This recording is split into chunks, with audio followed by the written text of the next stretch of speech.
ओम तत्सत। मैं हूं पंडित रामदेव पांडे और मैं भगवान देवाधिदेव महादेव श्री शिव शंकर के शिव महापुराण की कथा का सीरीज आपके पास लेकर के आया हूं।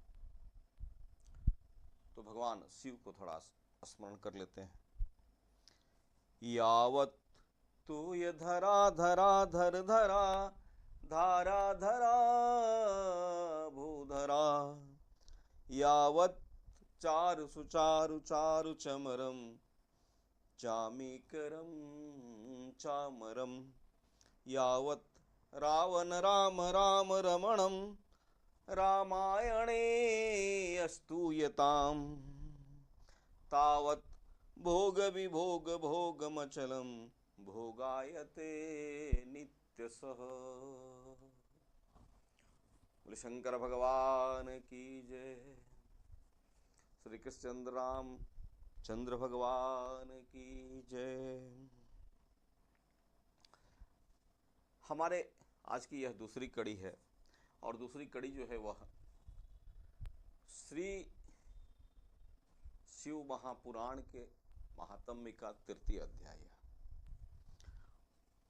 शौनक प्रश्न पूछते हैं, सूत जी महाराज प्रश्न का जवाब देते हैं। क्वेश्चन आंसर का यह जो स्थान है वह नैमिषारण्य है। नैमिषारण्य को आजकल निमसार कहा जाता है। निमसार जो है वह उत्तर प्रदेश के सीतापुर जिले में बसा हुआ एक छोटा सा कस्बा है और लखनऊ से लगभग 125 किलोमीटर की दूरी पर है। आदि काल में या प्राचीन काल में हमारे यहाँ जो क्षेत्र का नाम हुआ करता था वह नैमिषारण्य हुआ करता था, धर्मारण्य हुआ करता था, दंडकारण्य हुआ करता था, पुण्यारण्य हुआ करता था। तो आज मैं बात करता हूँ नैमिषारण्य का। नैमिषारण्य जो है वह बिहार की सासाराम के पास एक नदी है जिसे नद की संज्ञा दी गई है, यानी वह पुरुष है सोन नदी। तो सोन नद से लेकर के और पश्चिम में जमुना और उत्तर पश्चिम में घाघरा तक का जो क्षेत्र है वह नैमिषारण्य क्षेत्र है। इसी नैमिषारण्य क्षेत्र में सबसे पहले एजुकेशन आया, सभ्यता आई और संस्कृति आई। यह नैमिषारण्य क्षेत्र प्रयागराज भी इसी के तहत है, वाराणसी काशी भी इसी के तहत है, विंध्याचल भी इसी के तहत है और गोरखपुर भी इसी के तहत है। तो सूत जी का आश्रम नैमिषारण्य क्षेत्र में है। नैमिषारण्य क्षेत्र में जाकर के शौनक जी उनसे प्रश्न करते हैं। हरि ओम। सुतवाच शौनकवाच सुत सुत महाभाग सर्वज्ञोऽसि महामते तत्प्रसादात् कृतार्थोऽहं पुनः पुनः इतिहासं मिमं श्रुत्वा मनो मे तीव मोदते अन्यामपि कथां शम्भो वदः प्रेम विवर्धनम् नामृतं पिबत्वां लोके मुक्ति कापि सभाज्यते शम्भो कथा सुधापानं प्रत्यक्षं मुक्तिदायकं धन्य धन्य कथा शम्भो त्वं धन्यो धन्य एव च यदा कर्णमात्रेण शिवलोकं भजेन्नरः। शौनक ने कहा कि हे प्रभु, आप वेदव्यास के परम शिष्य हैं और वेदव्यास के परम शिष्यों में आप जो हैं वह पुराणों के आचार्य हैं, क्योंकि जितनी कथा हमारे यहाँ मिलती है सभी कथा जो है वह सूत जी ने ही कहा है, लिखा है उनके गुरु जी ने। वेदव्यास ने अपने जीवन में 5.25 लाख श्लोक लिखे। 18 पुराण में, किसी में 12,000, किसी में 18,000, किसी में 24,000 है और 1,25,000 श्लोक उन्होंने महाभारत में लिखा। तो एक व्यक्ति अपने जीवन में 5.25 लाख श्लोक लिखता है और 5.25 लाख श्लोक का अर्थ जो है वह अपने अपने देश काल और परिस्थितियों से के बीच बड़ा ही सटीक बैठता है। उसी वेदव्यास जी के शिष्य हैं सूत जी महाराज। वेदव्यास के संबंध में जो नवीन इतिहासकार हुए, उन्होंने कहा कि वेदव्यास एक व्यक्ति नहीं थे, वेदव्यास जो थे वह एक पीठ था, और एक पीठ जो है बैठ करके 18 पुराणों को लिखा है। यह जो है वह रोमिला थापर वगैरह ने ऐसा कहा है। लेकिन अगर आप 18 पुराण को खुद ही पढ़ेंगे तो आपको समझ में आएगा कि 18 पुराण की शैली, 18 पुराण का प्रेजेंटेशन, 18 पुराण का श्लोक, उसके अर्थ और उसके भाव जो हैं वह एक ही व्यक्ति लिखा है।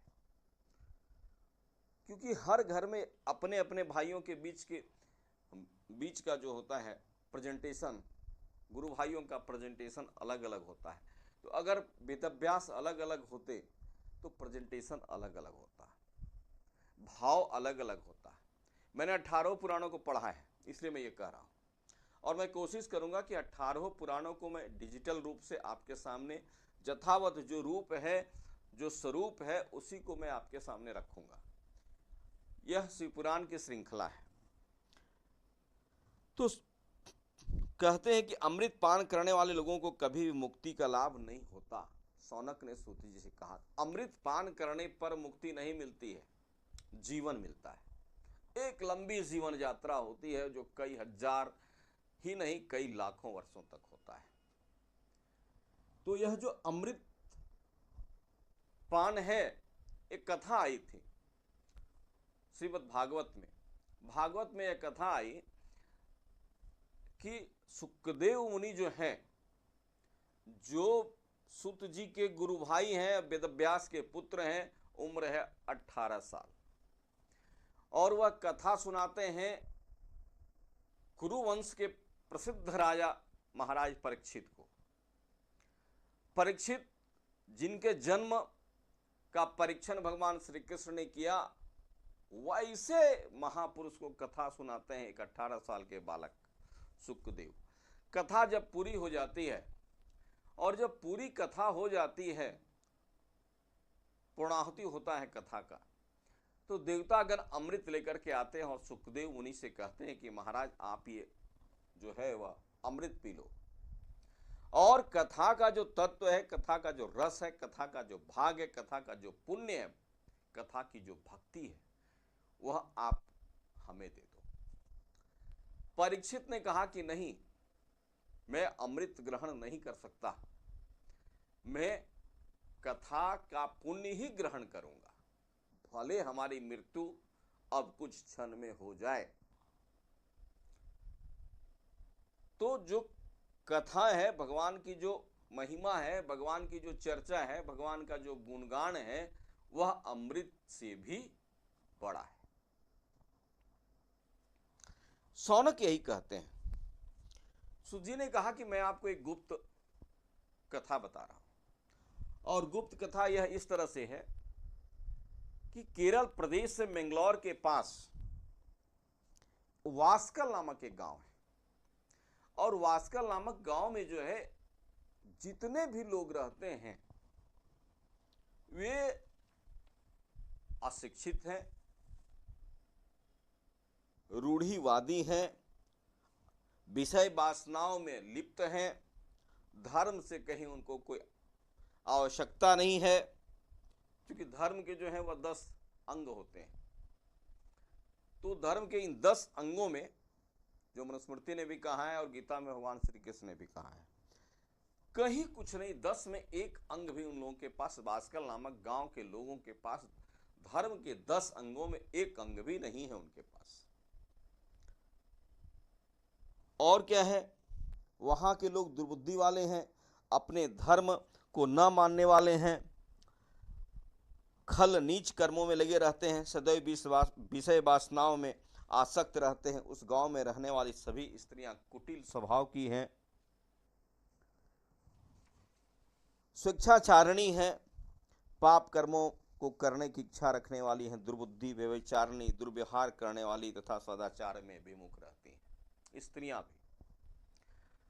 और वहां के पुरुष जो हैं वे भी उसी स्त्रियों की तरह हैं, आचरण से, व्यवहार से, प्रकृति से।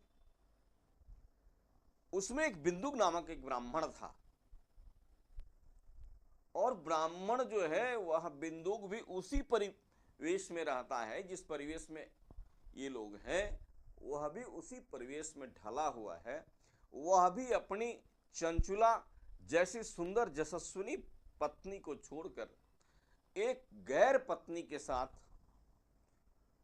जाकर के रहने लगा है, लिव इन रिलेशनशिप में रहने लगा है, सूती जी कहते हैं। और जब चंचुला अपने पति से कहती है कि भाई आपने मुझे विवाह करके घर लाया, तो मेरे जो पतिव्रत धर्म की जो मेरी आकांक्षा है, मेरे तन मन की जो आवश्यकता है, उसे आपको पूरी करनी चाहिए। बिंदुल ने क्या कहा?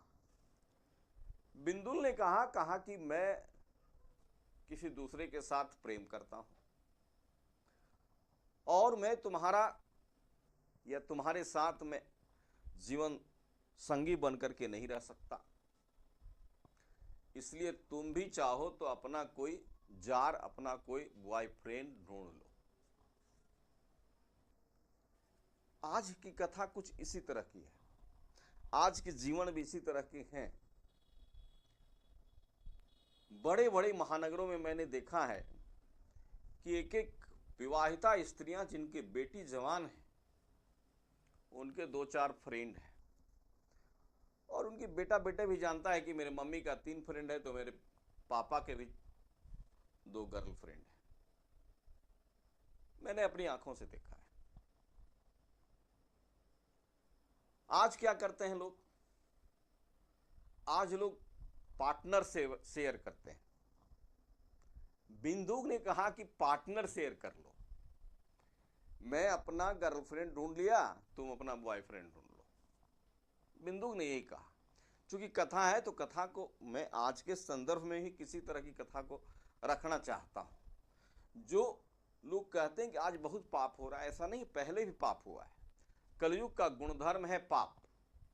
तो ये इसके पहले 27 कलयुग बीत चुका है, हम 28वें कलयुग में, अष्टाविंशतितमे कलयुगे कली प्रथम चरणे, कली के प्रथम चरण में। तो ऐसा है कि पार्टनरशिप का जो साझेदारी है वह पहले भी होता था, और वह आज भी बड़े बड़े शहरों में होता है, और विदेशों में तो काफी होता है। अफ्रीका वगैरह में तो मजबूरी है, जो गरीब देश है वहां की मजबूरियां हैं। लेकिन जो बड़े देश हैं, विकसित देश हैं, वहां यह पार्टनर को बदलने का प्रचलन है। आखिर यह कथा है क्या? यह कथा है, अगर हम इस कथा को देखेंगे तो यह कथा कहती है कि यह कैरेक्टर डिफिशिएशंस की कथा है। दोनों कैरेक्टर से कमजोर है, पति भी है तो पत्नी भी है। दोनों जो है, बिंदुक ब्राह्मण और उसकी पत्नी चंचुला का कैरेक्टर जो है वह इनमोरल कैरेक्टर है। तो यह इनमोरल कैरेक्टर की कथा है। हरिओम।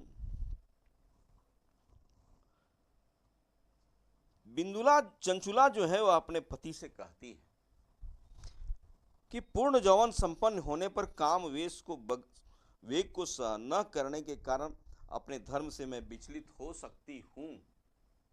आप पति हैं तो आपने जो फर्ज अदा करने का 7 फेरे में मंडप पर जो आपने प्रतिज्ञा किया है कि धर्म, काम और मोक्ष के लिए मैं आपको वामांगनी बनाता हूं, तो आपने मेरे घर में लाकर अपने घर में लाकर मुझे न धर्म दिया न काम दिया, और जीवन के पहला चीज है धर्म, अर्थ, काम और मोक्ष। तो आपने मुझे तो दिया नहीं, क्योंकि मैं अब जवानी में आई तो बचपन में धर्म की प्राप्ति होती, विद्या अध्ययन होता है। उसके बाद विद्या अध्ययन के बाद लोग धन की कमाई करते हैं, और जब धन की कमाई करते हैं तो विवाह करके दाम्पत्य जीवन को जीते हैं। तो ये जब काम की आवश्यकता आई तब तो आपने एक नई गर्लफ्रेंड खोज लिया, मेरा क्या होगा। कुछ इस तरह की कथा जो है वो शनि के चरित्र में आता है। महाराज शनि के चरित्र में शनि का विवाह हो गया, शनि की पत्नी आई। शनि महाराज जो है वह विश्वकर्मा के नाती हैं, सूर्य के पुत्र हैं। शनि महाराज जो है वह कृष्ण के ध्यान में डूबे हुए रहते थे। पत्नी आए, ताली बजाए, चुटकी बजाए, आवाज दे, मुस्कुराए, गीत संगीत गाए, शनि महाराज पर कोई प्रभाव नहीं पड़ता। जब शनि महाराज पर कोई प्रभाव नहीं पड़ता तो शनि की पत्नी जो है शनैचरी, वह शनि को श्राप देती है। शनि को श्राप क्या देती है? शनि को कहती है कि तुम्हारी ये आंखें हमको देख करके अगर रीझती नहीं है, खुलती नहीं है, खुली नहीं है, तो इस आंख की दृष्टि जिस पर भी पड़ेगी वह पीड़ा से व्याकुल हो जाएगा, दुखी हो जाएगा, उसके जीवन बर्बाद हो जाएंगे। शनि की पत्नी ने शनि को यह श्राप दिया। एक पार्टनर अपने पति को श्राप देती है। तब से शनि के मंदिर में जब लोग जाते हैं या शनि के सामने हम सीधा 180 डिग्री पर खड़े नहीं होते, या नहीं होना चाहिए। आप जब शनि सिग्नापुर जाएंगे तो वहां शनि की प्रतिमूर्ति नहीं है, स्टैचू नहीं है, सन्निधि नहीं है, वहां एक पत्थर है, और उस पत्थर में शनि महाराज है, उनको स्नान कराया जाता है। लेकिन कलाकार लोगों ने क्या किया? कलाकार लोगों ने यह किया कि शहर शहर गली गली में शनि का मंदिर बना दिया, और शनि मंदिर बना दिया तो शनि की जो ये आंखें हैं वो सामने कर दिया जैसे सभी देवताओं की हैं, और सभी देवताओं की जैसे आंखें सामने प्रत्यक्ष 180 डिग्री पर अपने भक्तों को देखती हैं, वैसे शनि की भी देख रही है। यह तो दोष है कि शनि जब जहां जिस कुंडली के जिस भाव में शनि बैठते हैं वहां भले कम दोष देते हो, लेकिन कुंडली के जिस भाव को शनि 180 डिग्री के रूप में देखते हैं उस भाव को वह शुभ फल को नष्ट कर देते हैं। अगर किसी अच्छे ग्रह का प्रभाव उस पर नहीं रहा तो वह भाव पूर्ण रूपे न समाप्त हो जाता है। यह एक पत्नी का श्राप है।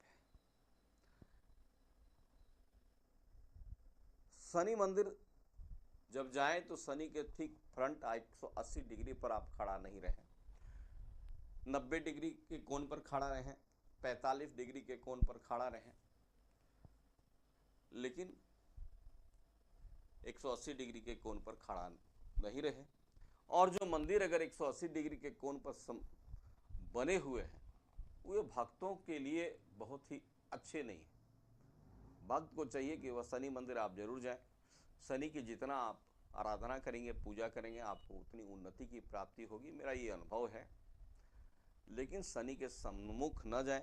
और शनि जो बैठाने वाले हैं, शनि मंदिर बनाने वाले हैं, उनको चाहिए कि शनि को 180 डिग्री सामने न करके ऐसे करके, ऐसे आप मुझे देख सकते हैं, 90 डिग्री के कोण पर बैठावें, ताकि भक्त की जो आंखें, शनि की जो आंखें हैं वह भक्त पर न पड़े।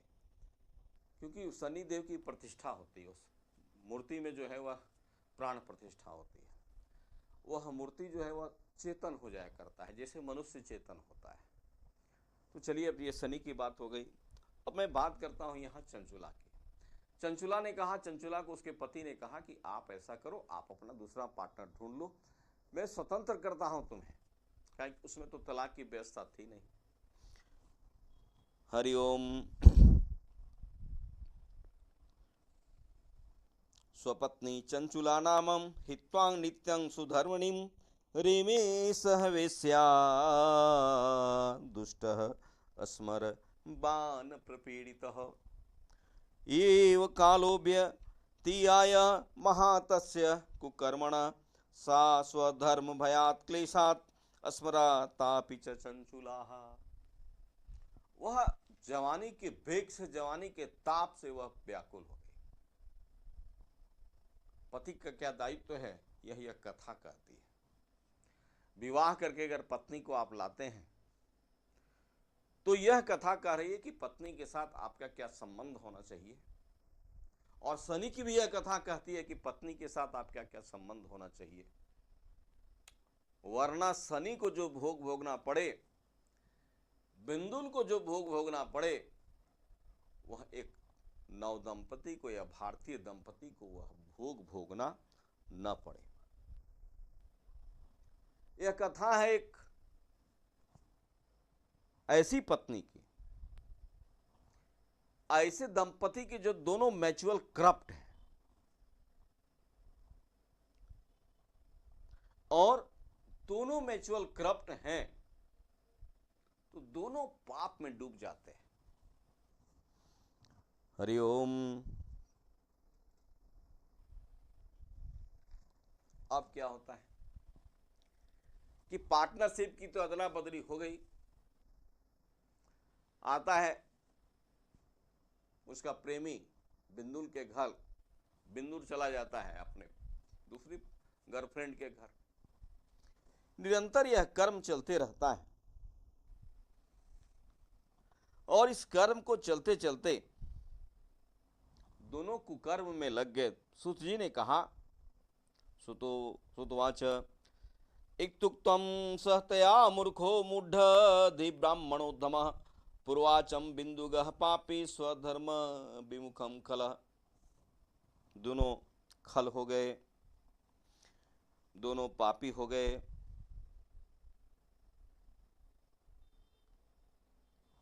और इसके बाद बिंदुला बूढ़ी हो गई, बिंदुला के बच्चे भी हो गए। बिंदुला अपने बच्चों के साथ रहने लगी।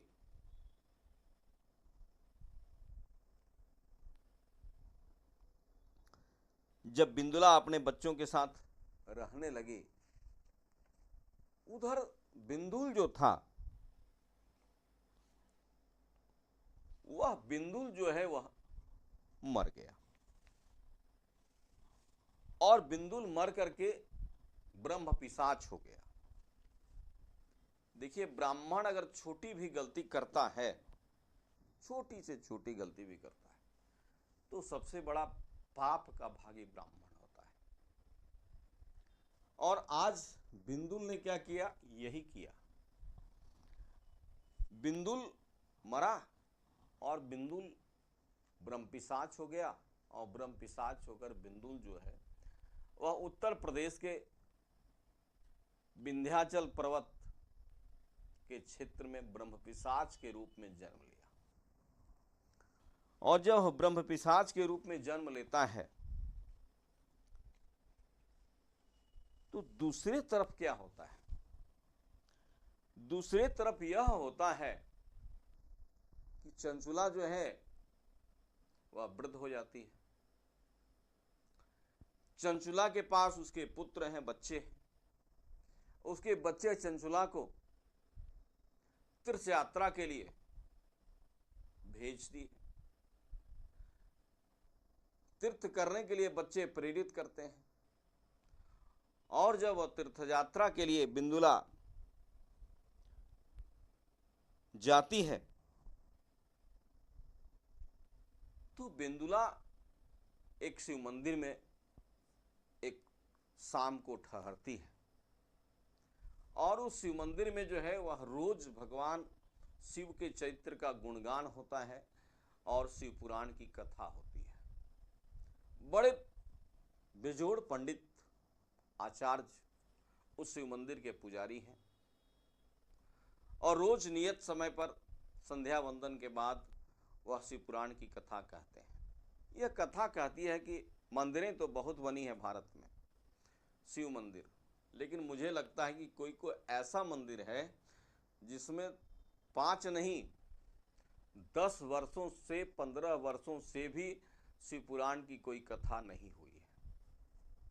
अब जिन मंदिरों में भगवान को आपने बिठाया और वहां भगवान का गुणगान नहीं कर पाया आपने, अरे भाई आप बड़ी खर्च नहीं कर सकते तो कोई बात नहीं, शिव पुराण की कथा में खर्च अगर करना चाहो तो करोड़ों भी कम हो जाएगा।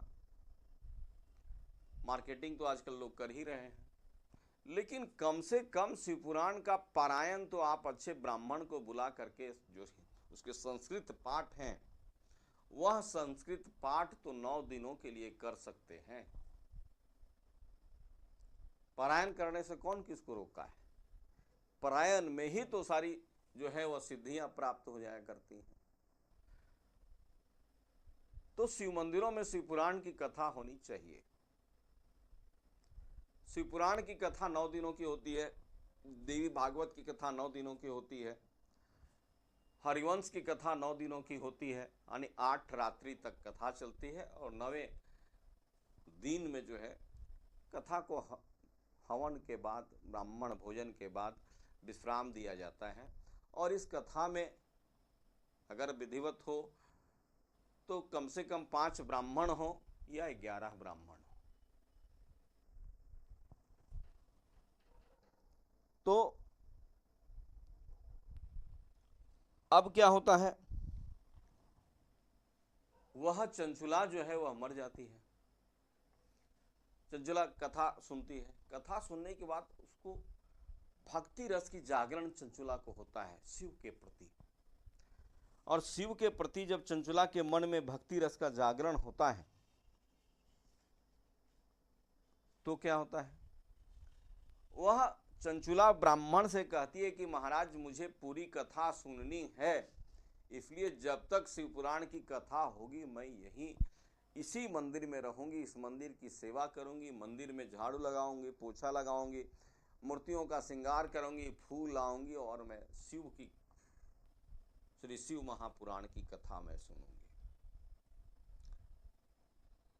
लोग मंदिर में गए, हाय हाय किए और चल दिए। आजकल के लोग जो है वह सड़क पर पशुओं की तरह दौड़ लगा सकते हैं,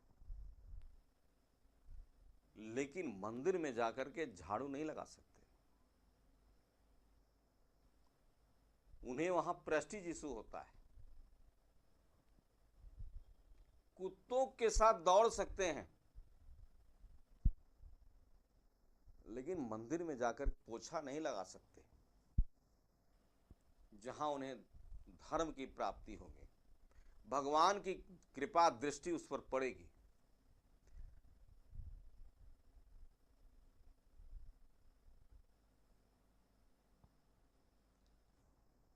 चंचुला जो है वह कथा सुनती है और मंदिर की सेवा करती है।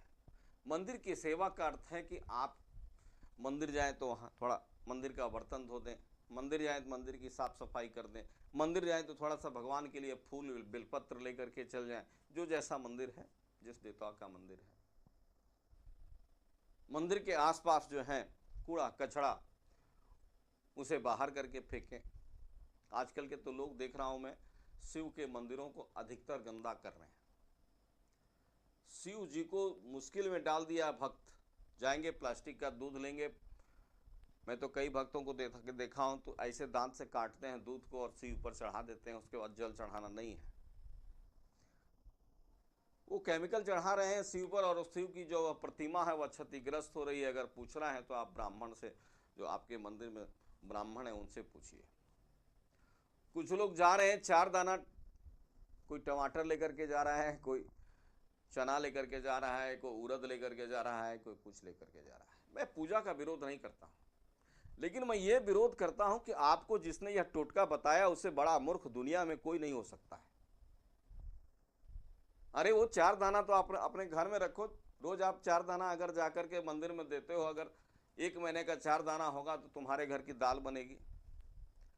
अगर आप बहुत संपन्न हैं तो वह दाल जो है जाकर के किसी गरीब के यहाँ दे आओ, जो तुम्हारे यहाँ जिसको दाल मिलती नहीं है।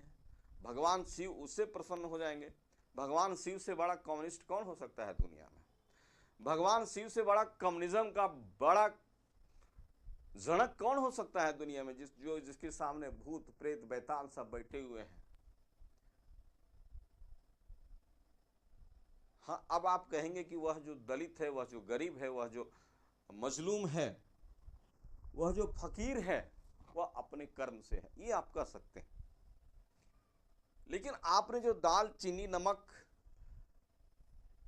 सरसों तेल, कड़ुआ तेल भगवान शंकर पर चढ़ा रहे हैं, वह तो नीचे जाकर के गल रहा है, सड़ रहा है, और वहां जो है वह फंगस लग रहे हैं। आप आज कर के शिव मंदिरों में जाकर के देखें, और वह फंगस, वो जीवाणु, वो कीटाणु क्या करेंगे? समाज को क्या देंगे? आपने मंदिर की सफाई की नहीं, उल्टे शिव के ऊपर एक जा करके बोझ डाल दिया। अरे डालना हो शिव के ऊपर तो बेलपत्र डालो, चढ़ाना है तो फूल चढ़ाओ, चढ़ाना है तो गंगा जल चढ़ाओ। मैं इसलिए शिव पुराण को रखा हूं कि कहां शिव पुराण में है कि शिव शंकर जी पर जाकर के दाल चढ़ा दो, उड़ीद चढ़ा दो, नमक चढ़ा दो। मैं पढ़ करके आया हूं, पढ़ रहा हूं, और मैंने कहा कि आपको शिव पुराण का अंग्रेजी, हिंदी और संस्कृत तीनों एडिशन से परिचय में कराऊंगा। संभव होगा तो एक एक अलग अलग एडिशन का अलग अलग पार्ट में, 3 पार्ट में गरुड़ पुराण का रखूंगा, अगर ईश्वर चाहेंगे तो बिंदु की पत्नी जो चंचुला है वह क्या करती है? तन मन से भगवान की भक्ति करती है। और जब तन मन से भगवान की भक्ति करती है तो जब भगवान के सामने आप जाएंगे, आपके वस्त्र को धोने के लिए बहुत सारे डिटर्जेंट है, बहुत सारे साबुन है, बहुत सारे रिठा वगैरह भी हैं, आपके कपड़े को धोने के लिए, आपके घर महल को धोने के लिए, आपके वॉशरूम को धोने के लिए बहुत सारी चीज हैं, डिटर्जेंट्स हैं। आपके मन को धोने के लिए क्या है? आपके तन को धोने के लिए क्या है? कभी आपने ऐसा चिंतन किया है? शरीर को धोने के लिए तो है, बहुत सारे शॉप्स हैं, बहुत सारे जो है वह शैम्पू वगैरह भी हैं, लेकिन आप कभी यह चिंतन करें कि हमारे तन, शरीर के अंदर, और शरीर उस तन के अंदर मन, उस मन को धोने के लिए हमें क्या करना है? आप तो ऐसा ही कर रहे हैं जैसे एक बक्से में पूरा गला हुआ अनाज आप डाल दिए और बक्से पर आप जो है वह रोज पॉलिश चढ़ा रहे हैं। वही किया जा रहा है आज के तारीख में। बक्से पर पॉलिश चढ़ाया जा रहा है और बक्से के अंदर सड़ा हुआ अनाज। यह शरीर जो है वह सड़ा हुआ अनाज की तरह है, और हम जो साबुन लगा रहे हैं, यह जो कपड़े पहन रहे हैं, यह जो है वह पॉलिश है। चरित्र की शुद्धि जो है वह भगवान की भक्ति से होती है, और तन की शुद्धि जो है उपवास से होती है, और शरीर की शुद्धि जो होती है वह स्नान से होती है, और आत्म शुद्धि जो होती है वह सद्गुरु को मिलने से होती है। इसलिए हमारे यहाँ जो है वह सत्संग का, सद्गुरु की बड़ी महिमा है।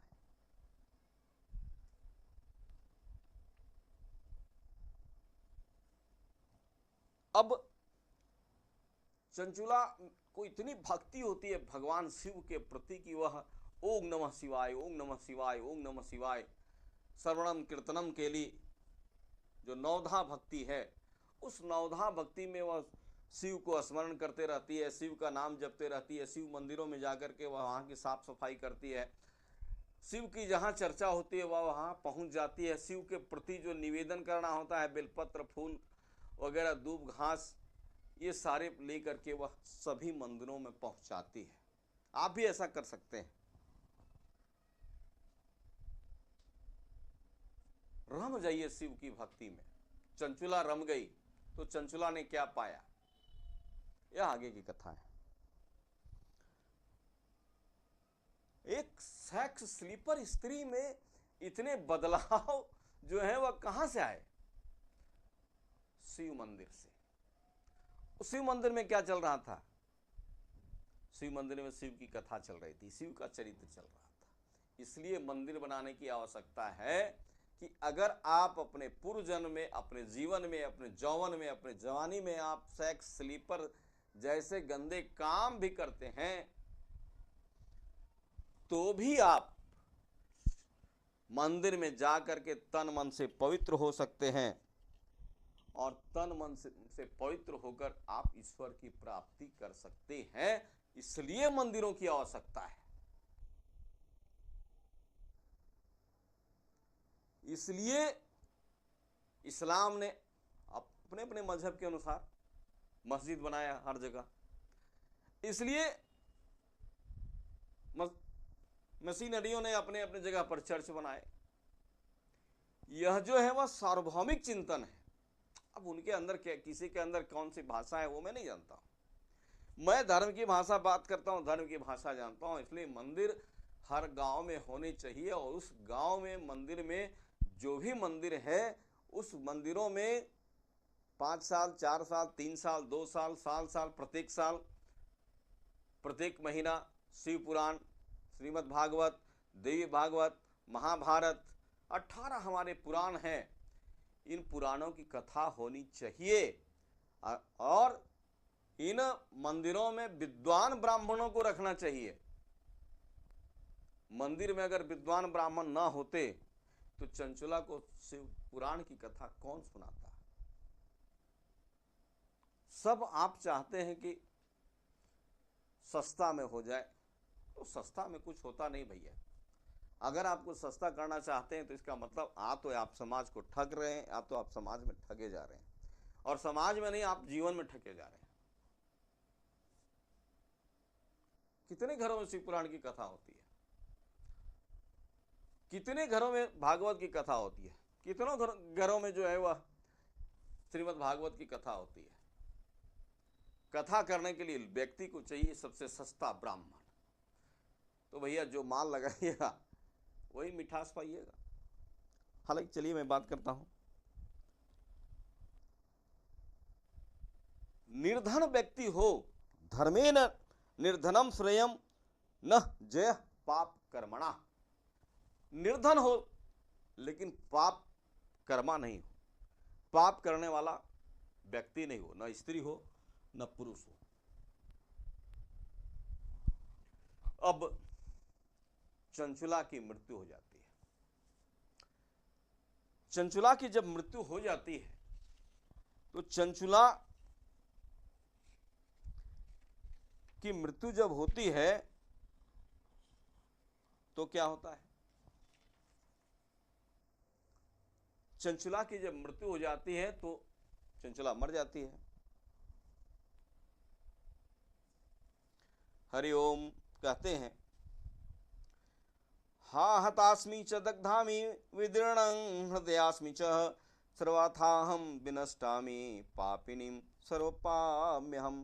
हा विधे मा महापापे दत्वां दुर्से मुसि हठात् अपैति तत्व धर्मार्दे सर्व सौख्ये करादहु। वह चंचला ब्राह्मण से कहती है मृत्यु के समय, कांटे के छेद करके पिरोने का पहाड़ की ऊंची चोटी से गिरने का जो महान दुख प्राणी को होता है उससे भी करोड़ गुना दुख नरक में होता है। और 100 अश्वमेध यज्ञ करने, 100 वर्षों तक गंगा स्नान करने पर भी मेरी इन महापापों की प्रायश्चित नहीं हो सकता, तो मैं क्या करूं, कहां जाऊं, किसका सहारा लूं? इस संसार रूपी समुद्र में डूबती हुई मुझे कौन बचाएगा? सूत जी कहते हैं, इस प्रकार वैराग्य को प्राप्त होकर वह चंचुला ब्राह्मण के चरणों में गिर पड़ी। तदनंतर उसे उठाकर बुद्धिमान ब्राह्मण ने शिव मंत्र का ज्ञान दिया। ओम नमः शिवाय, यही शिव मंत्र है। आप कथा नहीं सुन पाते हैं तो कोई बात नहीं, आपके पास, आप विदेश में हैं, कनाडा में है, अमेरिका में है, नहीं हो पाता है कथा, तो कम से कम आप जो है वह ओम नमः शिवाय इस मंत्र का जप जरूर करें। इति स्कंद पुराणे श्री स्कांदे महापुराणे शिव पुराण महात्म्ये चंचुला वैराग्य वर्ण नाम तृतीयोध्याय। चंचुला को यहाँ से वैराग्य की प्राप्ति होती है। अब चंचुला जो है यहाँ से मृत्यु की ओर पहुंचती है। हरिओम। अब कहा गया है कि ब्राह्मण जो है, शिव मंदिर के ब्राह्मण व चंचुला को वैराग्य की प्राप्ति के लिए शिव महामंत्र, पंचाक्षर महामंत्र का मंत्र देते हैं। ओम नमः शिवाय कथा तो वह बहुत दिनों तक सुन ली थी, अब भक्ति उसकी जगने लगी थी, मंत्र देते हैं और कहते हैं कि शिव पुराण की कथा को सुनने मात्र जिस प्रकार चित्त की शुद्धि हो जाती है, वैसी चित्त शुद्धि अन्य उपायों से नहीं होती। ऐसे साफ किया हुआ दर्पण शीशा निर्मल हो जाता है, उसी प्रकार इस कथा को सुनने से निसंदेह चित्त की शुद्धि हो जाया करती है। इस प्रकार शुद्ध एवं मनुष्यों के मन में पार्वती सहित शिव जी निवास करते हैं। तदनंतर शुद्ध आत्मा वाला परम पुरुष शिव जी के परम पद को प्राप्त करता है, जो शिव पुराण की कथा सुनते हैं। अतः सभी वर्ग के मनुष्यों को इस कथा का श्रवण करना चाहिए। इसलिए महादेव ने पार्वती के अंत्यत आग्रह से इस कथा का निर्माण किया है और इस कथा को सुनने से पार्वती पति शिव जी के चरणों में ध्यान स्थिर हो जाता है। ध्यान से ज्ञान की प्राप्ति होती है और ज्ञान प्राप्ति हो जाने के बाद निश्चय ही कैवल्य यानी मोक्ष पद की प्राप्ति मनुष्य को हो जाया करता है, जिसे शंकर का ध्यान करने की अनुमति नहीं। अतः जो केवल उनकी कथा को सुनता है, वह दूसरे जन्म में शिव जी के ध्यान को प्राप्त कर शिव की परम गति, शिव की सायुज्यता, भक्ति अगर आप करेंगे तो भक्ति का फल जो है वह 4 है, सामीप्यता, सायुज्यता, तो शिव की सायुज्यता प्राप्त हो जाया करती है। इस महापुराण की कथा सुनने से तदंतर शिव का ध्यान करने से बहुत से पश्चाताप करने वाले पापी पुरुष भी सिद्धि को प्राप्त कर लेते हैं। शिव जी की कथा को सुनने से, उनका हृदय मनन करने से, निरंतर चिंतन करने से शीघ्र ही चित्त जो है वह शुद्ध हो जाया करता है। Listings to the excellent story in the cause of beatitudes for all moons properly trained in dispel the elements is early bondage। सभी तरह के बॉन्डेज से वह व्यक्ति जो है वह क्या होता है, मुक्त हो जाता है, जो शिव पुराण की कथा सुनता है। यह शिव पुराण की कथा मेरी निरंतर लगभग 150 एपिसोड चलेगी और यह 150 एपिसोड चलेगी। पर एपिसोड हो सकता है कोई आधे घंटे का एपिसोड हो, कोई 1 घंटे का एपिसोड हो, कोई 1.5 घंटे का एपिसोड हो।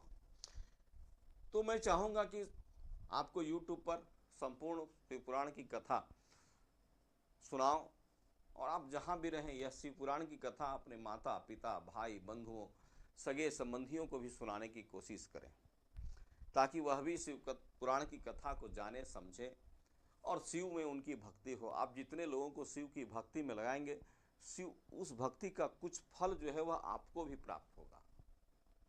और यह जो है वह सब फ्री का फ्री है, यहाँ कोई पैसा देने की बात नहीं है।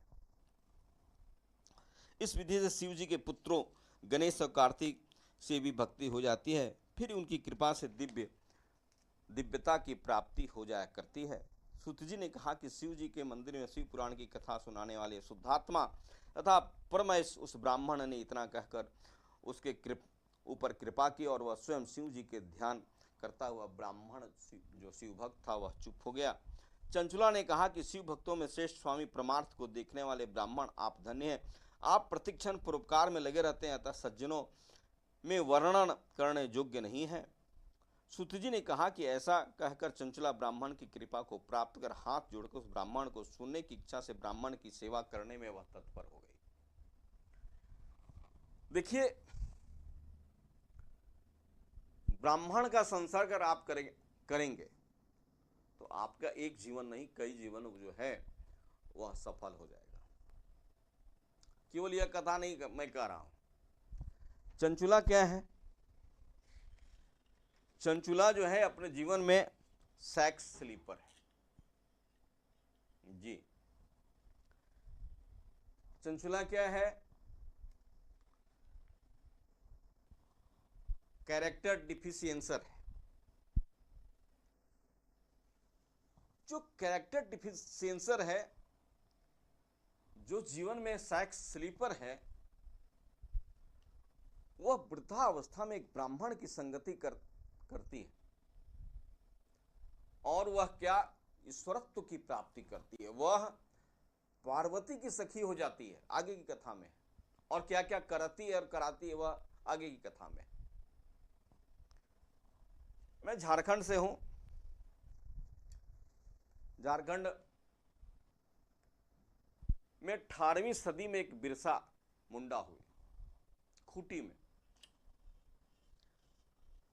और बिरसा मुंडा बनगांव के एक जमींदार थे। उस जमींदार के जो दीवान थे वह आनंद पांडे थे। आनंद पांडे से मिले। आनंद पांडे से मिलने के बाद आनंद पांडे ने बिरसा मुंडा को ऐसी धर्म की शिक्षा दी कि एक तो उन्हें उस बिरसा मुंडा में राष्ट्रवाद जागृत हो गया। दूसरा, जो आदिवासी ईसाइयत की ओर बढ़ रहे थे, ईसाइयत से में जाने से बिरसा मुंडा ने उसको रोका और एक नए धर्म की ओर प्रचारित किया, बिसाइयत की ओर। काट, ईसाइयत का काट बिसाइयत। और बिरसा मुंडा से आज वे बिरसा भगवान हो गए। अगर झारखंड सरकार या झारखंड के व्यक्ति किसी भी चीज की परिचय अगर कहीं जाकर के देता है भारतीय पौराणिक मध्य इतिहास में, तो वह है बिरसा मुंडा। एक ब्राह्मण आनंद ने बिरसा मुंडा को भगवान बना दिया। यह ब्राह्मण की संगति है। और यह जो है ब्राह्मण को जितने भारत के शत्रु हैं, भारत के शत्रु राष्ट्र हैं, भारत के साथ षड्यंत्र करने वाले राष्ट्र हैं, भारत में बसे हुए भारत के विपरीत या भारत के लिए जो षड्यंत्र करते हैं, उनको यह खलता है कि ब्राह्मण वंश अगर रहेगा तो हमारी चाल नहीं चलेगी, हमारी ईसाइयत नहीं जम सकती है, हमारी इस्लामियत भी नहीं जम सकती। इसलिए सारे लोग जो हैं वह ब्राह्मण का विरोध करते हैं। अभय हो सो तुम ही डराई, विप्र वंश के यह प्रभुताई। विप्र वंश से भारत ही नहीं, भारत के सारे लोग डरते हैं, विदेशी डरते हैं। बड़े बड़े राष्ट्र भारत के ब्राह्मणों से डरते हैं। यह आपने हाल के मीडिया संवाद में देखा होगा। तो कहा गया कि भक्ति, ज्ञान, वैराग्य को बढ़ाने वाली और मुक्ति देने वाली उस उत्तम कथा को सुनकर वह चंचुला कृत हो गई और उस सदगुरु की कृपा से वह शीघ्र ही शुद्ध चित्त वाली हो गई और भगवान शंकर के परम अनुग्रह से उसे शिव के रूप का वास्तविक ध्यान करने में वह डूब गई। चंचुला और प्रतिदिन तीर्थ का आश्रय पाकर उसे शिव को प्राप्त करने की सद्बुद्धि मिल गई। इसके पश्चात शिव के चैतन्य था आनंदमय स्वरूप का ध्यान करने लगी। प्रतिदिन जल में स्नान करके जटा और वीर वल्कों को धारण कर, ये जो बन जाया करता है जटा, शरीर में भस्म लगाकर वह रुद्राक्ष को आभूषण के रूप में धारण करती। ये रुद्राक्ष है, ये भगवान शिव के असुर से निकला हुआ है। आजकल क्या है कि लोग जो है वह बहुत रुद्राक्ष पहनते हैं, उस रुद्राक्ष को सोने में मढ़वा देते हैं ताकि पता चले कि मैं बहुत धन संपत्ति वाला हूं। ऐसा रुद्राक्ष के महात्म्य में कहा गया है कि यह जो रुद्राक्ष आपके सामने है, यह रुद्राक्ष, इसको आंवला का बीज के समान कहा जाता है। जब भी रुद्राक्ष धारण करना चाहिए तो वह आंवले के बीज की तरह हो। ये आप देखें रुद्राक्ष। और अगर इससे छोटी रुद्राक्ष, आजकल जो है वह लोग जो है रुद्राक्ष धारण कर रहे हैं काली मिर्च, गोलकी के दाने के बराबर, उससे भी छोटा रुद्राक्ष महात्म्य स्पष्ट रूप से शिव पुराण और रुद्राक्ष महात्म्य में कहता है कि इससे छोटा बीज, आंवले के बीज से छोटे बीज का जो रुद्राक्ष धारण करते हैं व्यक्ति, वह शिव उससे प्रसन्न नहीं होते हैं, उन्हें पुण्य की प्राप्ति नहीं होती है, उन्हें रुद्राक्ष धारण करने से कोई लाभ की प्राप्ति नहीं होती है। ये शिव पुराण कहता है, मैं नहीं कहता। जब भी रुद्राक्ष धारण किया जाए तो आंवले के बीज के बराबर रुद्राक्ष धारण करना चाहिए। चलिए मैं आगे आता हूं। वह शिव की भक्ति में डूब गई और डूबने के अलावा क्या हुआ, गणेश, भृंगी, नंदीश्वर, वीरभद्र आदि भक्ति करोड़ों सूर्यों के समान कांति वाले शिव की उपासना जैसे करते हैं, वैसे वह भी शिव की उपासना करने लगे। मैंने पिछले एपिसोड में कहा था कि शिव जो है वह महासाकार है। शिव जो है सगुण भी है, शिव जो है वह निर्गुण भी है। शिव की पूजा राम भी करते हैं और शिव की पूजा राम के शत्रु रावण भी करते हैं। शिव की पूजा राक्षस भी करते हैं और शिव की पूजा राक्षस के शत्रु देवता भी करते हैं। गंधर्व भी करते हैं, मनुष्य भी करते हैं, यक्ष भी करते हैं। सभी योनि जो है वह शिव में समाया हुआ है और हम शिव के शरीर में कई अरब गुणा के बिंदु के, कई अरब गुणा बिंदु के बराबर में भी हम नहीं हैं, लेकिन हम शिव के सानिध्य में हैं। तो वह जो है वह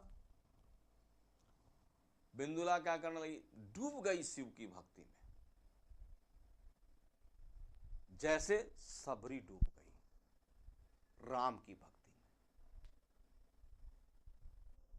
और जब भक्ति में जब व्यक्ति डूबता है तो क्या होता है, सबरी प्रसंग में आपने देखा होगा कि राम जी जब आए तो सबरी ने उनका जो सेवा सत्कार किया, वो कथा आप सुनते होंगे, उधर में नहीं जाना चाहता हूं। सबरी ने कहा कि यहां से कुछ दूर जाओगे महाराज तो पंपापुर मिलेगा और वहां जो है बाली और सुग्रीव दो भाई हैं, वो वहां के राजा हैं। आनी भविष्यवाणी करती है कि आपके आने वाले कार्यों में बाली और सुग्रीव जो हैं पंपापुर में मिलेंगे और आपको मदद करेंगे। तो जो भक्ति करता है उसकी छठी इंद्रियां जो है वो जाग जाया करती है। और छठी इंद्रियों को जगाने के लिए कोई दवा नहीं है, छठी इंद्रियों को जगाने के लिए है प्राणायाम है। छठी इंद्रियों को जगाने के लिए शिव की भक्ति है, राम की भक्ति है, कृष्ण की भक्ति है, उस परमात्मा की भक्ति है। जो परमात्मा की भक्ति करेगा वह छठी इंद्रियां उसकी जागृत होगी और आने वाली घटनाओं को वह बता दिया करेगा। हरिओम। कर्पूर गौरम गौरीशम सर्वालंकार धारिणम शीत संभ संदेहम शीतवक्त्रम महोज्वलम। यहां मैंने एक बात कहा था कि रुद्राक्ष, जब आप शिव की पूजा, वंदना, अर्चना या रुद्राभिषेक करते हैं तो शिव के पूजन, अर्चन, वंदन, रुद्राभिषेक में शिव भक्त को चाहिए कि वह उस समय, अगर हर समय आप नहीं रखते हैं तो कोई बात नहीं, रात्रि काल में तो रुद्राक्ष को नहीं पहनना चाहिए। तो जब आप पूजन कर्म में हो तो रुद्राक्ष जरूर पहने, और जब पूजन कर्म में हैं तो यह त्रिपुंड जो है वह जरूर लगाएं। शिव पूजन की आवश्यकता है। वह रुद्राक्ष पहनती है जेवर की तरह, पूरी रुद्राक्ष को उसने जेवर बना लिया। किसने? बिंदुला ने। सोने का नहीं, रुद्राक्ष का। और वह चंचुला नाम की स्त्री इस प्रकार शिव जी को अत्यंत प्रसन्न करती रही। श्रद्धा से प्रसन्न होकर शिव जी को बारंबार वह प्रणाम करने लगी। शिव उसके समीप आ गए और हर्षित हो उठी। तदंतर उसने दया करके शिव पार्वती की ने कृपा दृष्टि से उसकी ओर देखा और उसे बुलाकर समीप बैठाया। भगवान शंकर और पार्वती आ गई चंचुला के पास। ये भक्ति, एक सेक्स स्लीपर। के पास भगवान शिव आ जाते हैं, शंकर आते हैं। भक्ति में यह शक्ति है। मद भक्ति युक्तो भुवनं पुनाति, भागवत कहता है। प्रधान वा भजन्ते योमांग सह में मुक्त तमो मतः, यह भक्ति है कि श्रद्धा से जो व्यक्ति दुराचारी भी अगर भगवान की भक्ति करता है तो भगवान उसे अपनी शरण में ले लेते हैं। मोहे संत अधिक कर लेखा, तुलसी ने कहा है। और यह जो भक्ति है, आज चंचुला के सामने शिव और पार्वती प्रत्यक्ष रूप से खड़े हैं। यही भक्ति भागवत में है, यही भक्ति रामायण में है, यही भक्ति नारद पंचरात्र में है, यही भक्ति देवी पुराण में है, यही भक्ति रामायण में है। यह है डेवोटेशंस, फेथफुल वर्शिप, यह है भक्ति। पार्थ ऑफ डिवोशन और ट्रुथ डिवोशन, यह भक्ति योग है। गीता में भगवान ने चर्चा किया है, कभी मैं गीता जो रखूंगा तो इस पर चर्चा करूंगा। और चंचुला के पास शिव पार्वती आते हैं। हरिओम। यथा सा वै करुणया पार्वत्यां शंकरेण च समानीतोपकंठं हि सुदृष्टया च विलोकिताः। भक्त भक्ति भगवंत गुरु चतुर नाम वपु एक, इनके पद बंदन किए नासत विघ्न अनेक। भक्त के पद का वंदन, चरण का वंदन करने से भी सभी तरह के विघ्न जो है वह समाप्त हो जाया करते हैं। हनुमान जी तो भक्त हैं, भगवान शिव भी भक्त हैं, ब्रह्मा जी भी भक्त हैं।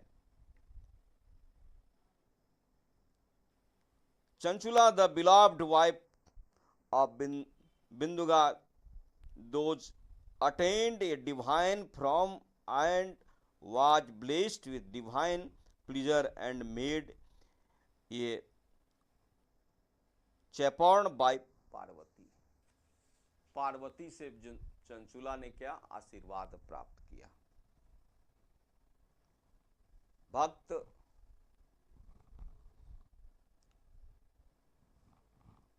में ब्रह्मा भी हैं, नारद भी हैं, शंकर भी हैं, सनकादि भी हैं, कपिल भी हैं, मनु भी हैं, जनक भी हैं, भीष्म भी हैं, प्रहलाद भी हैं, बलि हैं, सुखदेव हैं, जमराज हैं। ये 12 भक्त हैं। और भक्त के पास ईश्वर जो है वह खुद कर चले आते हैं।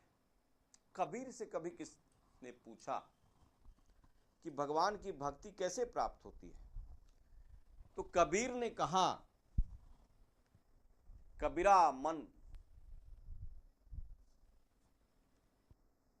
चंचल कियो जैसे गंगा नीर।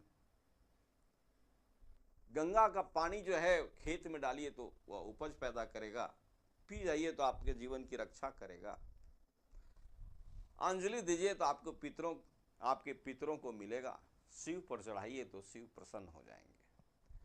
तो कबीर ने कहा, कबीरा मन कियो जैसे गंगा नीर, पाछे पाछे हरि फिरे कहत कबीर कबीर। आप अपने मन को निर्मल करेंगे जैसे गंगा, कबीरा मन निर्मल भयो जैसे गंगा नीर। तो ईश्वर जो है वो आपके पीछे पीछे चलेगा। ईश्वर के आगे चलने की आपको आवश्यकता नहीं है। मीरा इसकी उदाहरण है। आज भक्ति से प्राप्ति करती है कौन? चंचुला। चंचुला को एक गुरु मिलता है। कैसा गुरु? श्रोत्रियो वृजनो काम हतो यो ब्रह्म वित्तमम ब्रह्मण्यस्तु परतो शांतो निरिंथन इवानल यह है तुकंग दया सिंधु बंधुरा नम्रता सदाम। सरल, श्रोत्रिय, सहज जो व्यक्ति है वही गुरु हो सकता है। और चंचुला को आज ऐसा गुरु मिला जो उसके जीवन के सारे पाप कर्म को धो करके उसको ईश्वर शिव से प्रत्यक्ष रूप से मिलाया। पार्वती ने उस दिव्य रूप वाली बिंदु की स्त्री चंचुला को प्रेम पूर्वक अपनी सखी बनाकर उसे स्वर्गीय सुख भोगों से युक्त कर डाला।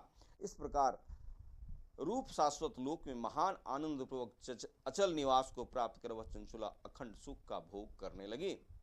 इति श्री स्कांदे महापुराणे शिव पुराण महात्म्ये चंचुला सद्गति वर्णम चतुर्थो अध्याय।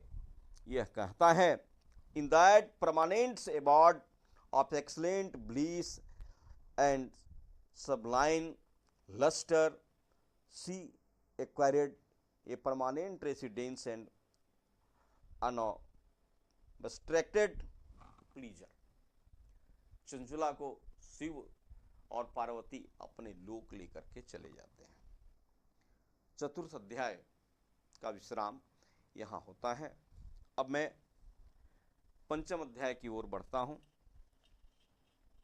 आज की कथा में 3 ही अध्याय करना ज़्यादा उचित है। हरि ओम कृष्णाय वासुदेवाय हरे परमात्मने प्रणतः क्लेशनाशाय श्री गोविंदाय नमो नमः। पंचमोऽध्याय सुतवा शौनकवाच सुत सुत महाभाग धन्यस्त्वं शिवशक्तिधि श्रावितेयं कथास्मा मत भुक्ता भक्तिवर्धनी तत्र गत्वांकिचकार चंचुला साप सद्गति तत्त्वं वद विष्णे विशेषेण तत्त्वपतेश्च महामते। सुतवाच सा कदाचिदुमां देवी मुपगम्यं प्रणम्य च सुतुष्टावकरोपध्वा परमानंद समुप्तः। सौनक जी ने कहा कि सुधी आप बड़े भागी हैं, आप धन्य हैं, आपकी बुद्धि शिव जी की आराधना में सदैव लगी रहती है। आपने जो चंचुला की यह कथा सुनाई अत्यंत आश्चर्यकारिणी, शिव के प्रति भक्ति हमारी और बढ़ने लगी है। यह सौनक कहते हैं, Suta the fortunate Suta those are blessed with the mind engrossed in Shiva. The story that those had narrated to us is wonderful and conducive to increase of devotions. Shiva के प्रति हमारी भक्ति और बढ़ने लगी है। अब बिंदुक ने क्या किया यह बताइए, बिंदुक के पति का क्या हुआ यह भी आप बताइए। चूंकि यह कथा क्रमागत है इसलिए हमको आज 5वां अध्याय रखना पड़ा आपके पास। चंचुला ने कहा, हे गिरिजा, किससे? पार्वती से। यदि आप कार्तिकेय की माता हैं, सभी सुख भोगों को देने वाली हैं, शिव जी के आप प्रिय हैं और साक्षात ब्रह्म स्वरूपा हैं, अतएव सभी नर नारी सदैव आपकी सेवा करते हैं। चंचुला कहती है, Chanchula said, oh mother of Skanda, daughter of mountains, those you are always served by men, ye O beloved of Shiva, the bestower of all pleasures, having the form of supreme Brahma. आप जो है वह supreme Brahma जो है वह भी आपकी भक्ति करते हैं। बिंदु कहती है, बड़ी अच्छी कथा है।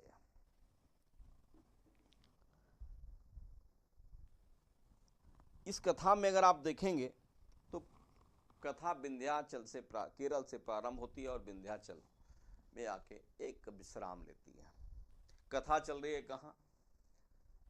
तो उत्तर प्रदेश के सीतापुर में। अब यहां देखें कि आगे की कथा में होगा, श्रोता एक पिशाच होगा, ब्रह्म पिशाच।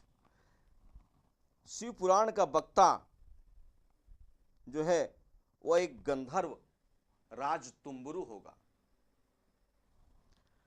और तुम्बुरु जो है, गंधर्व जो है, वह कथा किसको कहता है? चुंचुला के जो पति बिंदु जो ब्रह्म राक्षस हो गए थे, उसे। यही आगे कथा आएगी। सुतवाच इत्युक्त्वा सा गिरिजया चंचुला सुप्रणम्यताम् प्रयक्षत सुप्रीत्या सांजलि तमस्तका। चंचुलोवाच मम भर्ता धुनांकाश्यते नैवं जानामि तद्गतिं तेन युक्ता यथा हं वै भवामि गिरिजे नघे। चंचुला जो है वह कहती है पार्वती से कि माता, मैं तो बड़ा सुख में आपके पास हूं, मुझे ब्राह्मण के शरणागत होने से, शिव मंदिर के शरणागत होने से आप मिल गई, लेकिन मेरा हृदय जो है आज भी विदीर्ण हो रहा है। भारतीय स्त्री का हृदय विदीर्ण कब होता है? भारतीय स्त्री, भारतीय नारी का हृदय विदीर्ण तब होता है जब वह अपने विवाहित पति से दूर चली जाती है। बिंदु ने बेवफाई की किसके साथ है? चंचुला के साथ। लेकिन चंचुला जवानी में जो की वह की, लेकिन जब वह शिवलोक आ गई शिव पार्वती के साथ, तो चंचुला ने अपने पति के साथ बेवफाई नहीं की। यह स्त्री के प्रेम की कथा है, यह एक सुखांत कथा है, भारतीय नारियों का चरित्र है, उदात्त चरित्र है कि वह अपने पति से मरने के बाद भी प्रेम करती है। आजकल की ऐसी कथाएं चूंकि गांव में हो नहीं रही हैं, बच्चे सुन नहीं रहे हैं, लोग धन जमा करने में लगे हुए हैं। परिणाम क्या है कि आज यही भारतीय ज्योतियां जो हैं अपने प्रेमे और पतियों का के लिए कालिका बन गई हैं। खड़ा खच खचा खच धक्का दे दो भाई, विश्वास नहीं होता है आजकल के युवक और युवतियों की इन जोड़ियों पर। और अगर ऐसा रहा तो भारत के लिए बड़ा मुश्किल हो जाएगा। दाम्पत्य प्रेम जो है, दाम्पत्य बॉन्डिंग जो है, वो समाप्त हो रहा है समाज में, और इसकी जिम्मेवारी हम सबों को है। मेरी जिम्मेवारी है, मैं ब्राह्मण हूं, मैं इसे दाम्पत्य बॉन्डिंग को सहज करने के लिए मैंने शिवपुराण जैसे अनेक कथाओं को आपके सामने यूट्यूब पर रखने की कोशिश किया है। अगर आपको मेरा यूट्यूब अच्छा लगता है तो आप सब्सक्राइब करें, और अगर अच्छा लगता है मेरी बातों को तो आप अपने परिजनों को अधिक से अधिक यह शेयर करें। कोशिश हमारी यह है कि हमारे भारतीय युवक और युवतियों में आपस में दाम्पत्य बॉन्डिंग हो। यह दूर जा रहा है, पूरब से पश्चिम की ओर जा रहा है। इस पर चिंता हर माता पिता को करना है, हर दादा दादी को करना है, हर नाना नानी को करना है, समाज के हर करबद्ध लोगों को करना है जो भारत को बचाना चाहते हैं और अपने को आप बचाना चाहते हैं। अगर आप दाम्पत्य बॉन्डिंग को आप अगर सहज नहीं रखेंगे तो ये आपने जितनी मेहनत की है वो आपकी मेहनत 2 3 4 पीढ़ियों जाते जाते समाप्त हो जाएगी, और आपके बच्चे विवाह करने से कतराएंगे, कुमारे रहेंगे, पशुओं की तरह रहेंगे जैसे पशु रहते हैं। हाँ, एक बात मैं बता दूं आपको कि पशु जो है ना, वह पशुओं में भी एक पेयर, सिंगल पेयर जीने की विधान है पशुओं में भी। और आने वाली जो पीढ़ी है, हमारी हो चाहे आपकी हो, वह सिंगल पेयर से बहुत दूर, कोसों दूर जा रही है। वह एक दूसरे पर विश्वास नहीं कर रही है। कुछ ऐसे जीव हैं जैसे कबूतर है। कबूतर जो है वो जीवन भर एक ही के साथ में रह जाता है। हंस जो है, हंस भी जीवन भर एक ही दंपति के साथ रह जाता है। लेकिन भैया ऐसे कई जीव हैं, कथा आएगी तो मैं आपको बताऊंगा। मनुष्यों में ये क्या हो गया, जो सबसे 84 लाख योनियों में सबसे उच्चतर विवेक पूर्ण प्राणी है, आज उसकी विवेक कहाँ जा रही है। इसलिए विवेक उसकी धूमिल हो रही है कि उनके घर में भागवत की कथा नहीं, उनके घर में शिवपुराण की कथा नहीं, उनके यहाँ जो है वह सत्यनारायण की कथा नहीं। उनके माता पिता जो है वह धन संजोग खींचने में लगे हुए हैं। दान करने की हिम्मत उसी को होती है जिसका हृदय बड़ा होता है। धन कमाना, धन लूटना, धन जमा करना कोई बड़ी बात नहीं है। भगवान के लिए लगाना जो है, समाज के लिए लगाना और दान करना, यह एक बड़े हृदय की बात है, विशाल हृदय जिसका होता है। मैं कथा पर बात कर रहा हूं। कथा पर ये कहा, क्या कहती है, चंचुला करते कि मम भरता धुना काशती ने जानामी तद्गतिम। हे सखे पार्वती, भक्ति का यह है सूत्र, भक्ति का यह फॉर्मूला, भक्ति का यह फल है, रिजल्ट है कि हम भगवान के सामीप्यता, सायुज्यता ग्रहण कर लेते हैं। एक सेक्स स्लीपर ब्राह्मणी आज जो है वह क्या हो गई है, पार्वती की सहेली हो गई है। हाँ, इसमें हो सकता है कि आप कहें कि क्या पार्वती माता जो थी वह मूर्ख थी। मैं बता दूं आपको कि दुनिया की जितनी भी चीजें बनी हुई हैं, चाहे मिर्च हो, चाहे चीनी हो, चाहे लकड़ी हो, सब में एक गुणधर्म है। पानी का गुणधर्म है, कितना आप गर्म करेंगे ठंडा हो जाएगा, दूध में डालेंगे तो बाहर निकल जाएगा। सारस हंस का गुणधर्म है कि दूध को पी लेगा, पानी को छोड़ देगा। अग्नि का गुणधर्म है कि जो उसको बनाएगा, जलाए करेगा, उसी को वह जला सकता है। बिजली का गुणधर्म है करंट मारना। वैसे ईश्वर का गुणधर्म है अपने शरण में आए हुए भक्तों को तारना। सो केवल भक्तन हित लागे। भगवान जो है, अगर बल मिला है मानस में कहीं, विप्रधेनु सुर संत हिता लीन मनुज अवतार, कॉमन, लेकिन जहां बल है वह है सो केवल भक्तन हित लागे। भगवान केवल अपने भक्तों के हित के लिए कुछ भी करने के लिए तैयार हैं, चाहे वह आकर गोपियों के आंगन में नाचे, चाहे वह सबरी के घर जाकर के जूठे वैर को खाए। भक्ति है। तो चंचुला ने कहा कि गिरजा ऐसा है, मेरा पति कहाँ है मुझे पता नहीं है, और मैं चाहती हूं कि मृत्यु के बाद मैं अपने पति को प्राप्त करूं।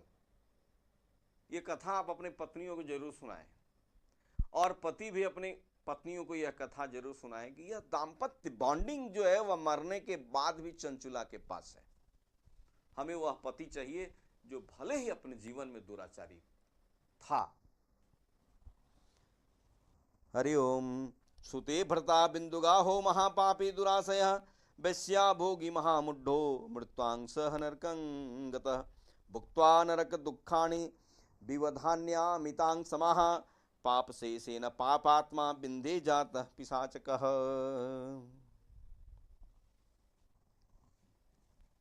पार्वती जी ने कहा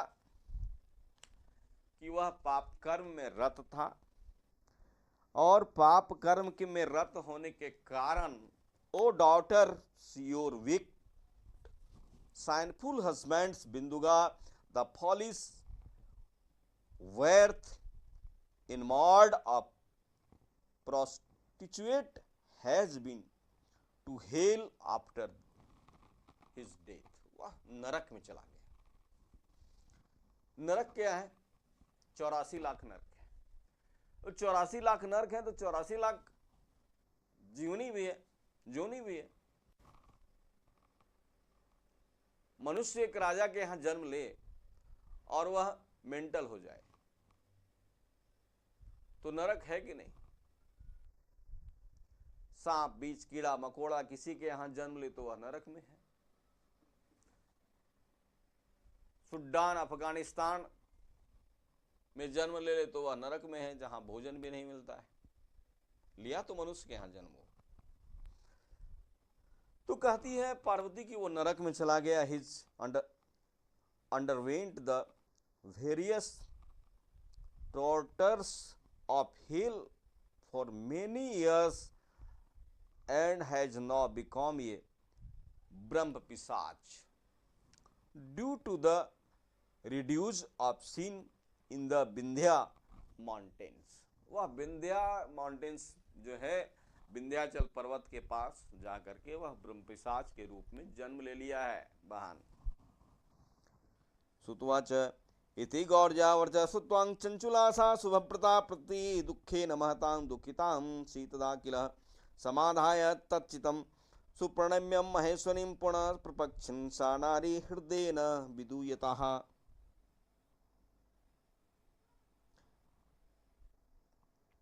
चंचुला ने कहा कि हे पार्वती, हे महादेवी, आप नीच कर्म करने वाले मेरे पति का उद्धार कर दीजिए।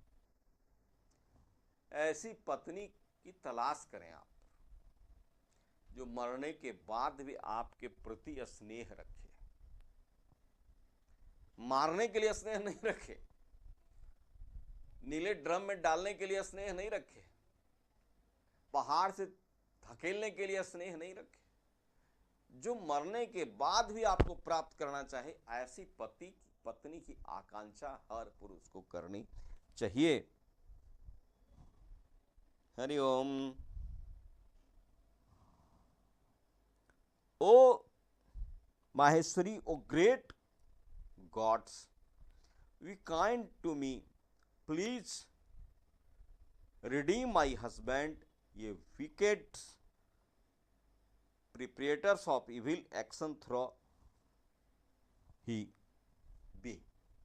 हमारे पति को जो है माता उद्धार कर दीजिए और उद्धार करके हमारे पति को एक बार हमसे मिला दीजिए।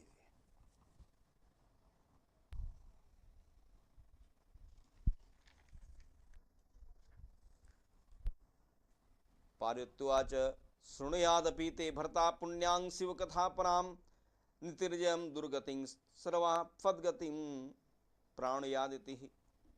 इति गौर्यावर्च श्रुत्वा मृताक्षर मदा मथादरात् कृतांजलि अस्कंधा प्रणामां पुनः पुनः।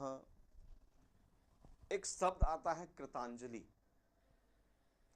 यह जो दोनों हाथ जोड़ करके जब हम किसी को ऐसे झुक करके प्रणाम करते हैं ना, तो इसे कृतांजलि कहा जाता है। पुष्पांजलि जब हम फूल लेकर के अर्पण करते हैं देवताओं को, तो पुष्पांजलि है। कृतांजलि है जब हाथ ऐसे जोड़ करके हम किसी को प्रणाम करते हैं दंडवत की मुद्रा में, तो वह कृतांजलि है। और जब हम यज्ञोपवीत लेकर के जल का तर्पण करते हैं तो वह जलांजलि है। और जब किसी मृत व्यक्ति के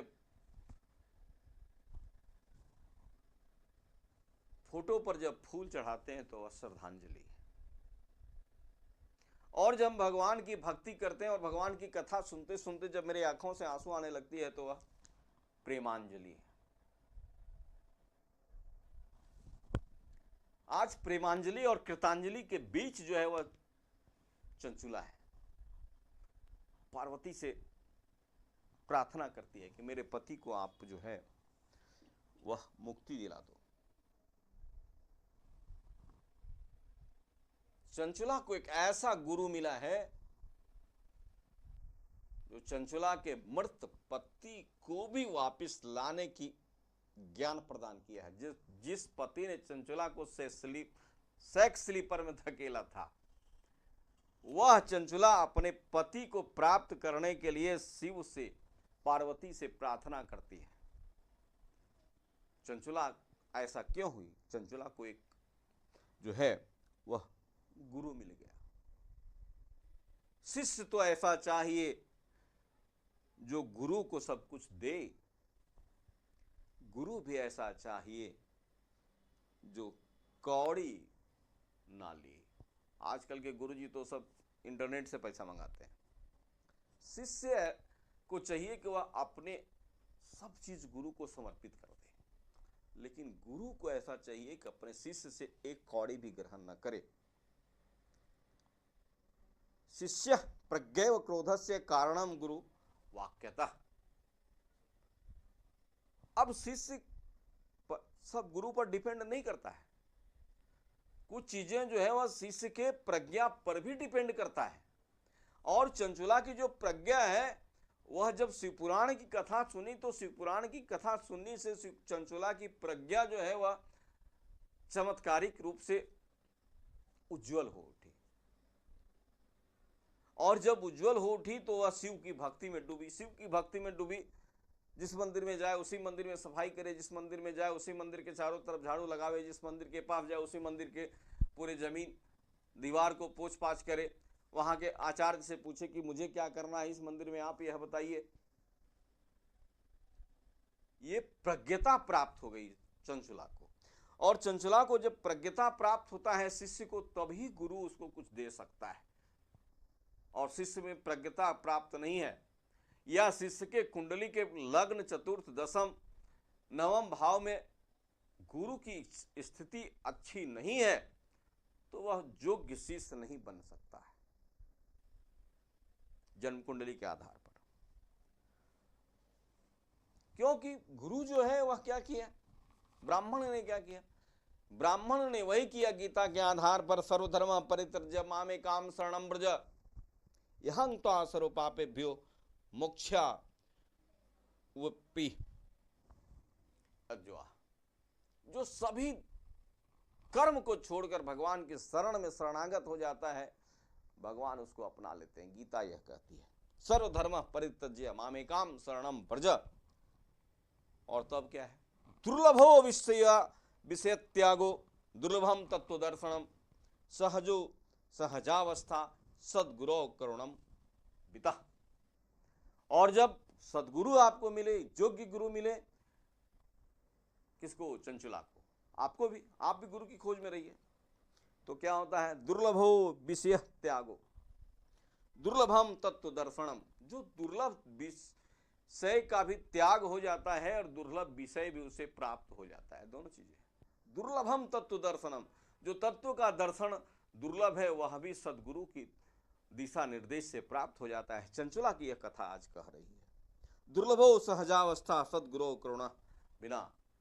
और सहजा अवस्था बहुत बड़ी अवस्था है, कभी इस पर मैं बात करूंगा बाद में। ये ध्यान प्राणायाम का चीज है। सहजो दुर्लभो सहजावस्था सद्गुरो करुणा बिना। और बिना करुणा के सद्गुरु मिल जाया करते हैं। आज ब्राह्मण ने क्या किया? पार्वती के साथ बैठने योग्य बिंदुला को बना दिया। पार्वती ने कहा कि ठीक है बिंदुआ, चंचुला, ठीक है चंचुला, मैं तुम्हारे बिंदुल को मंगवाती हूं।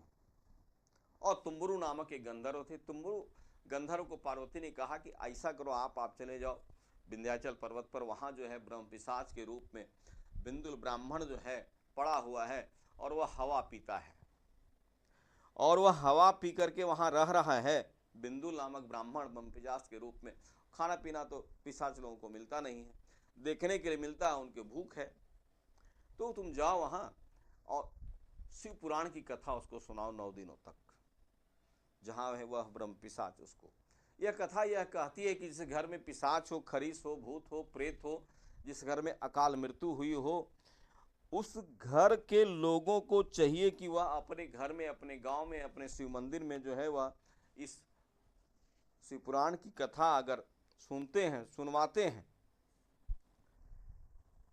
जिस घर में भी शिव पुराण की कथा होती है, जिस गांव में शिव पुराण की कथा होती है, वह उस गांव पिशाच को मुक्ति भी मिलता है और उसे शिवलोक की भी प्राप्ति होती है।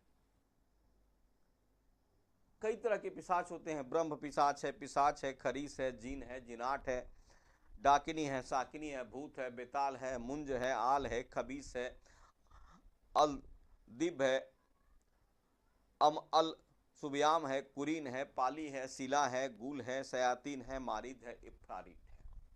पिशाच के कई नाम हैं, सनातन में भी है और इस्लाम में भी है। और घोस्ट का शहर तो यूरोप में बहुत सारे हैं। कई यूरोप के घर जो है वह भूतों के डर से खाली है। तो कहा गया कि जहां भूत का भय हो, प्रेत का जहां भय हो, पिशाच का जहां भय हो, वहां यह कथा सुनाने से, शिव पुराण की कथा सुनाने से पिशाच को भी शिवलोक की प्राप्ति होती है, पिशाच को मुक्ति हो जाया करती है। हर कुल में कोई न कोई तो पिशाच होगा ही। हमारी यह 53,000वीं पीढ़ी चल रही है, तो 53,000वीं पीढ़ी में कोई न कुल में कुल तो कुछ, इसलिए यह कथा जो है हर कुल में इस कथा को होनी चाहिए। और जो कथा शिव पुराण का करता है कुल में, जो कुल में गांव में श्रीमद् भागवत की कथा करता है, वह पिशाचों को भी मुक्ति दिलाता है। यह धुंधकारी की कथा श्रीमद् भागवत में कहती है और यह बिंदुल की कथा शिव पुराण में कहती है।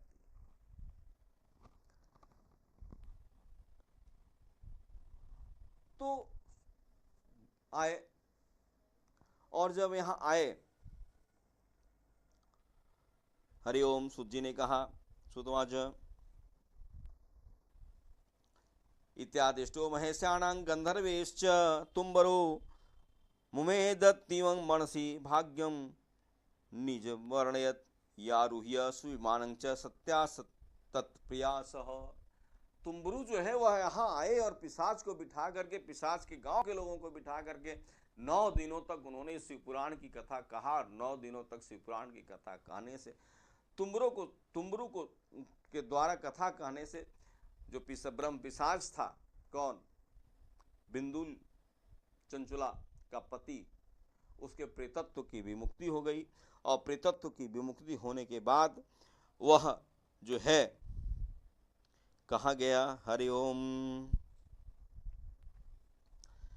तत्रापस्य पिशात्वं त्वं महाकार्यं महाहणुं प्रसन्तं रुदतं च वलगन्तं विकटाकृतिं यारुह्य सुविमानं च सत्या तत्प्रिययासः ययो विन्ध्याचले सौरं जत्रास्ते नारदः प्रियः।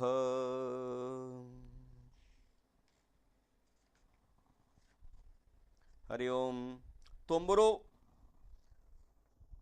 the comrades of Narada went to the Vindhya mountains, seated in the Ariel's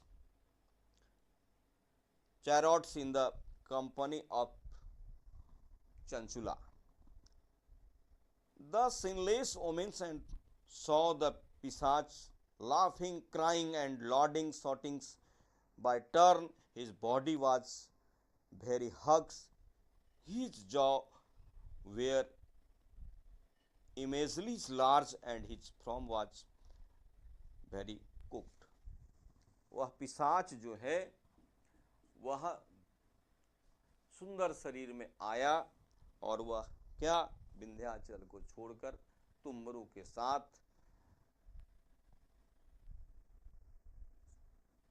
जो है विमान में सवार होकर और वह शिवलोक को चला गया।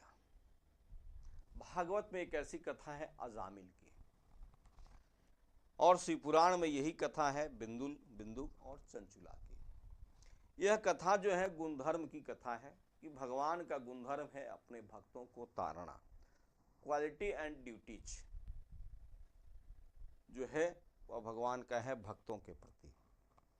यही है अष्टे आनंद पार्थ ऑफ धर्म। धर्म में कोई वायलेंस नहीं है, there is no in violence of dharma. जिस धर्म में कोई वायलेंस नहीं है वही धर्म है, जहां हत्या नहीं है, जहां पाप नहीं है, जहां पीड़ा नहीं है, वही धर्म है। ममपण शरणागत जो हुई, भगवान ने कहा कि जो मेरे शरण में आता है मैं उसको अपना विभूति प्रदान करता हूं। तुलसी ने उसे कहा है कि सुनी प्रभु वचन हरस हनुमाना, शरणागत वत्सल भगवाना। भगवान जो है वह शरणागत हुए व्यक्ति को अपने शरण में ले लिया करते हैं। आज तुम्बरु जो है, आज तुम्बरु के कारण जो है वह बिंदुल भी भगवान की शरणागति में चला गया। यपि चेत सुदुराचारो भजतो माम्य न्यभाग साधुरीव मंतव्यम सम्यक सितो हिसह। गीता कहती है कि अगर दुराचारी भी हो और अगर वह मेरे शरण में आता है तो वह साधु हो जाया करता है। कहने का अर्थ है कि व्यक्ति पाप अगर करता है और वह पाप करके पश्चाताप अगर करता है, क्योंकि दंड प्रक्रिया जो है, भारतीय दंड विधान चाहे विश्व के जितने भी दंड विधान है, सभी दंड विधान के प्रणेता जो है वह मनु है। अब मनु ने प्रत्येक दंड के लिए, प्रत्येक क्राइम के लिए कोई न कोई दंड निर्धारित किया है। न्यायालय यह कहता है, न्यायालय के द्वारा यह आदेश है कि व्यक्ति को किसी क्राइम के लिए इतने साल का दंड होता है, 7 साल का, 10 साल का, 20 साल का दंड होता है।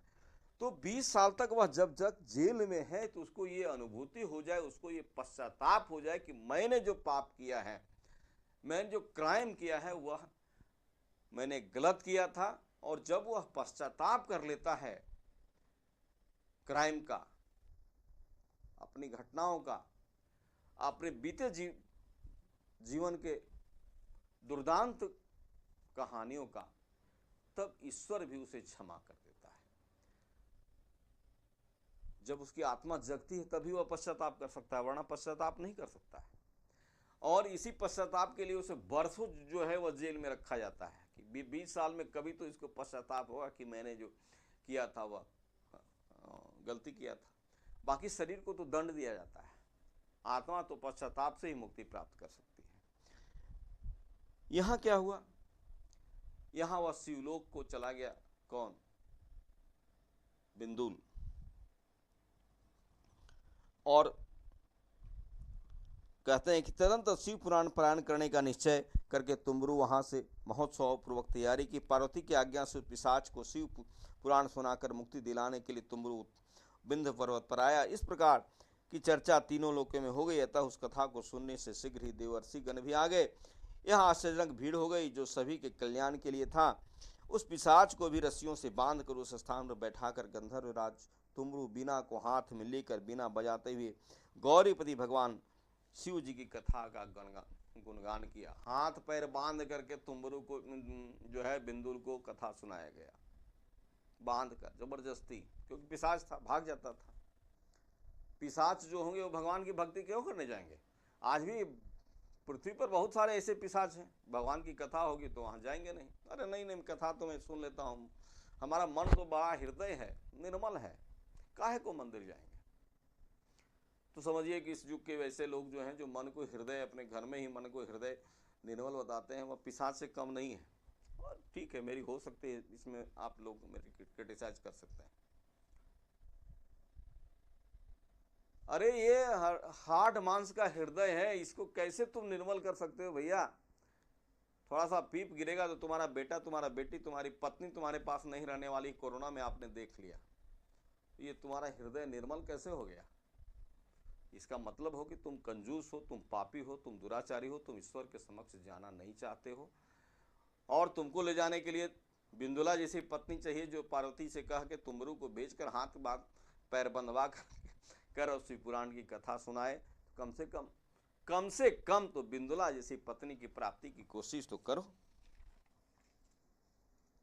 और वह शीघ्र अलौकिक रूप वाला हो गया। कथा जब सुना तो इस प्रकार वह गौर वर्ण हो गया। सफेद वस्त्रों को धारण कर सभी प्रकार के आभूषणों से अंग इस प्रकार सुशोभित हो गया जिसे त्रिनेत्र चंद्रशेखर शिव जी होते हैं। वह शिव के स्वरूप हो गया। कौन?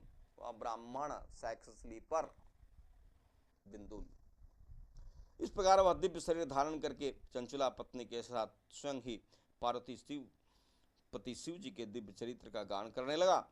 उसके साथ उसकी पत्नी को देखकर देवर्षि नारद चकित हो गए और परम आनंद हो गया।